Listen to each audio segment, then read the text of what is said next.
Good evening student, मैं Neeraj sir. Student, जैसा कि कैपेसिटर और कैपेसिटेंस चैप्टर चल रहा है और लगभग बहुत सारे कंटेंट मैंने करा दिए, तो लास्ट वाले लेक्चर में हमने बात किया था इलेक्ट्रोस्टैटिक पोटेंशियल का और बहुत अच्छे से मैंने उसमें क्लियर किया था इलेक्ट्रोस्टैटिक पोटेंशियल क्या होता है और उसमें नेटवर्क में अगर कोई चार्ज इलेक्ट्रोस्टैटिक पोटेंशियल के अंडर में किसी सरफेस पे एक पॉइंट से दूसरे पॉइंट तक जाता है तो उसका नेट वर्क कितना आएगा। और उसमें मैंने बात किया था कि उसकी इलेक्ट्रिक फील्ड किस तरीके से वहां पर डायरेक्टेड है, ठीक है, वो 90 डिग्री पर है या 0 डिग्री के रिस्पेक्ट में है प्लेन के, तो ये सारी चीजें मैंने बात किया था, ठीक है। आज जो मेरा टॉपिक है तो आज हम बात करेंगे कॉमन पोटेंशियल का।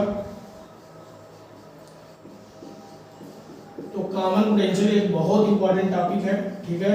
कॉमन पोटेंशियल की बात करेंगे तो स्टूडेंट आपको बता दें कॉमन पोटेंशियल कैसे हम निकालेंगे, ठीक है। जैसे मान लो दो स्फीयर है, ठीक है, जैसे दो स्फीयर है, एक स्फीयर ए है और एक स्फीयर क्या है, बी है, ठीक है। स्फीयर ए का मान लीजिए कैपेसिटेंस C1 है, स्फीयर बी का कैपेसिटेंस C2 है, ठीक है। और आपकी गेटिंग क्लियर। और यदि इसे चार्ज हम Q1 दे रहे हैं तो यहाँ पर पोटेंशियल V1 डेवलप होगा और इसे चार्ज यदि Q2 दे रहे हैं तो यहाँ पर पोटेंशियल क्या होगा, V2। All of you getting clear. तो फिर हम यहाँ पर लेट कर लें, late two spherical conductor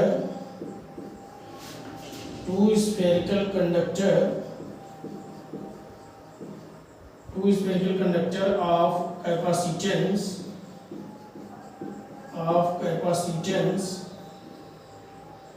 C1 and C2, ठीक है ना।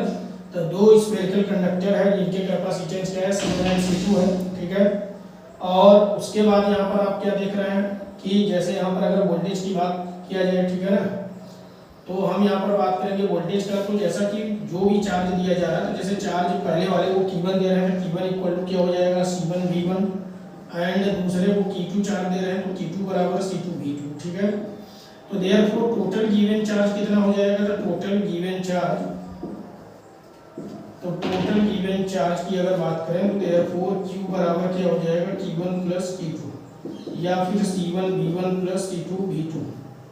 तो इस तरीके से टोटल गिवन चार्ज हमें मिल जाएगा। लेकिन अगर कॉमन पोटेंशियल की बात करें तो यदि ये कब है, बिफोर शेयरिंग का है, कि जब चार्जेस एक दूसरे से शेयर नहीं करेंगे तब। तो बिफोर शेयरिंग की बात अगर करें तो जब चार्जेस एक दूसरे से शेयर नहीं करेंगे, जब दोनों स्फीयर अलग अलग हैं, सेपरेट हैं, तब का ये केस है।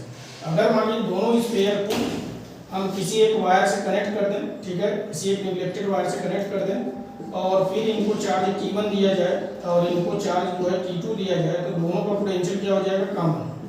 तो ये कॉमन पोटेंशियल आ जाएगा, ठीक है। तो कॉमन पोटेंशियल हमें यहाँ पर मिल जाएगा। तो स्टूडेंट हमें यहाँ पर कॉमन पोटेंशियल मिल जाएगा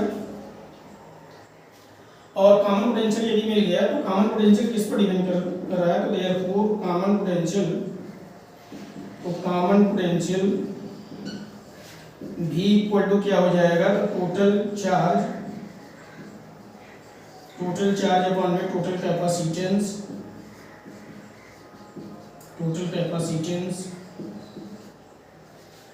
तो इसका क्या मतलब हुआ, तो इसका मतलब हो गया टोटल चार्ज का हमने कितना यहाँ पर रखा, तो ये Q1 प्लस Q2 अपॉन में C1 प्लस C2, और जबकि total Q1 plus Q2 value C1 V1 plus C2 V2 upon में C1 प्लस C2।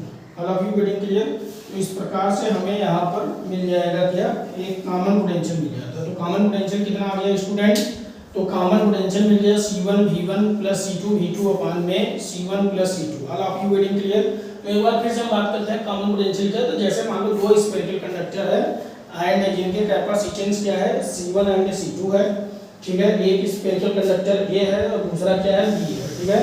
तो कॉन्सेप्ट कहता है कि अगर हम चार्ज Q1 देंगे तो वहां पर पोटेंशियल V1 डेवलप होगा और दूसरे स्फीयर का अगर चार्ज Q2 देंगे तो वहां पर पोटेंशियल क्या होगा, V2 होगा। All of you getting clear. तो इस प्रकार से जब अगर ये बात किया जाए तो पहला डायग्राम क्या कर रहा है कि यदि ये दोनों एक दूसरे को चार्जेस शेयर नहीं करते हैं, दोनों स्फीयर मतलब क्या सेपरेट है, तो इसका मतलब बिफोर शेयरिंग की बात है और बिफोर शेयरिंग में तब अलग अलग पोटेंशियल डेवलप होगा। लेकिन यदि चार्ज एक दूसरे को शेयर कर रहे हैं, अगर फिगर ये कह रहा है कि आफ्टर शेयरिंग की बात किया जाए तो आफ्टर शेयरिंग में क्या हो जाएगा कि अगर इनको एक हम नेगलेक्टेड वायर से कनेक्ट कर दें दोनों स्फीयर को, तो फिर ये चार्ज आपस में शेयर कर लेंगे और इनका पोटेंशियल कॉमन हो जाएगा, ठीक है। तो फिर इसका मतलब कॉमन पोटेंशियल कितना आ जाएगा, टोटल चार्ज अपॉन में total capacitance, total charge mean C1 V1 upon में C2 V2, C1 V1 plus C2 V2 और अपॉन में C1 प्लस C2, ठीक है ना।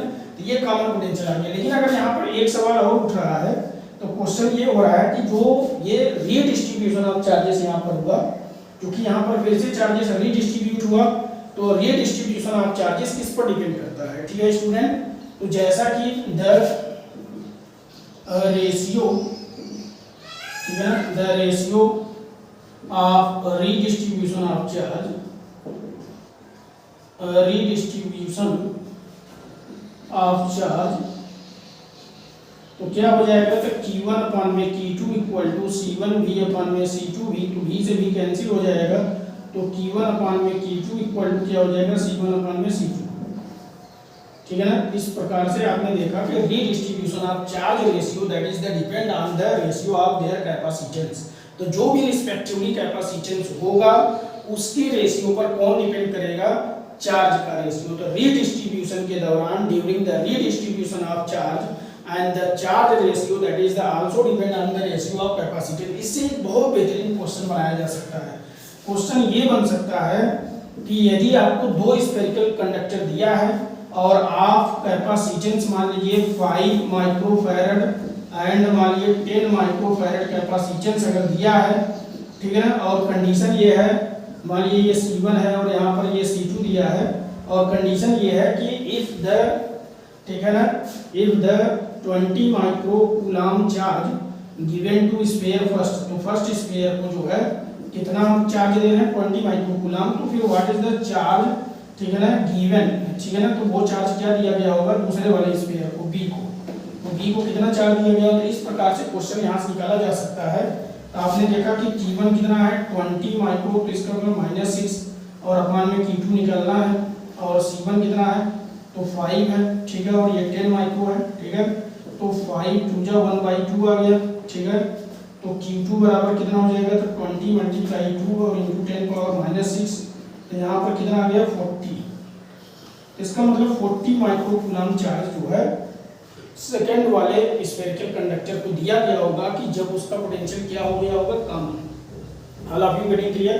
तो इस प्रकार का क्वेश्चन यहाँ बन सकता है कि जब दो कैपेसिटेंस दिया हो और आपसे जो है फिर भी वहाँ पर, जैसे यहाँ पर देखिए यहाँ दो पोटेंशियल दिया भी है और फिर भी आपसे पोटेंशियल पूछेगा, तो वो कॉमन पोटेंशियल होगा, उसके लिए फार्मूला यहाँ पर ऑलरेडी है, C1 V1 plus C2 V2 upon में C1 प्लस C2। तो बहुत जबरदस्त ये पॉइंट है, एक कॉमन पोटेंशियल का और एक चार्ज रेशियो का, ठीक है ना, कब, जब पोटेंशियल कॉमन हो। तो during the redistribution when there is the potential common, so there is the two equation that is the very important, एक कॉमन पोटेंशियल है और एक चार्ज रेशियो। हाँ, एक बात और करें स्टूडेंट, इसमें जैसे ड्यूरिंग रीडिस्ट्रीब्यूशन के दौरान क्या एनर्जी लॉस्ट होता है, अगर ये सवाल यहाँ पर किया जाए कि जब चार्जेस फिर से डिस्ट्रीब्यूट हो रहे हैं तो एनर्जी लॉस हो रहा है कि नहीं, तो बिल्कुल होता है। इसके लिए भी एक डेरिवेशन है, हम नेक्स्ट क्लास में बात करेंगे लॉस ऑफ एनर्जी का। तो लॉस ऑफ यहाँ पर रीडिस्ट्रीब्यूशन के दौरान जो है लॉस ऑफ इलेक्ट्रोस्टैटिक एनर्जी की बात करेंगे, और उस पर न्यूमेरिकल एनसीईआरटी में भी दिया है स्टूडेंट, लास्ट में दिया है, लास्ट एनसीईआरटी एक्सरसाइज जो है लॉस ऑफ एनर्जी पर ही न्यूमेरिकल दिया है, जो कि मैं इसका डेरिवेशन नेक्स्ट जो है लेक्चर में लेकर आऊंगा टॉपिक, और इसे आप तब तक नोट कर लीजिए, ये बहुत इंपॉर्टेंट है और इस पर भी हम न्यूमेरिकल आपको करवाएंगे स्टूडेंट, ठीक है। All of you getting clear, clear हो गया स्टूडेंट सभी लोगों को। तो नेक्स्ट क्लास में बने रहिएगा, लॉस ऑफ एनर्जी का फार्मूला कैसे आता है और किस प्रकार से आता है, ठीक है ना, यदि रीडिस्ट्रीब्यूशन ऑफ चार्ज होता है तो कैसे लॉस ऑफ एनर्जी का फार्मूला आएगा, तो इसके लिए डेरिवेशन आप नेक्स्ट लेक्चर में एकदम रेडी रहिए, जरूर कल के लेक्चर में रहेगा, ठीक है। Okay, goodbye all of you.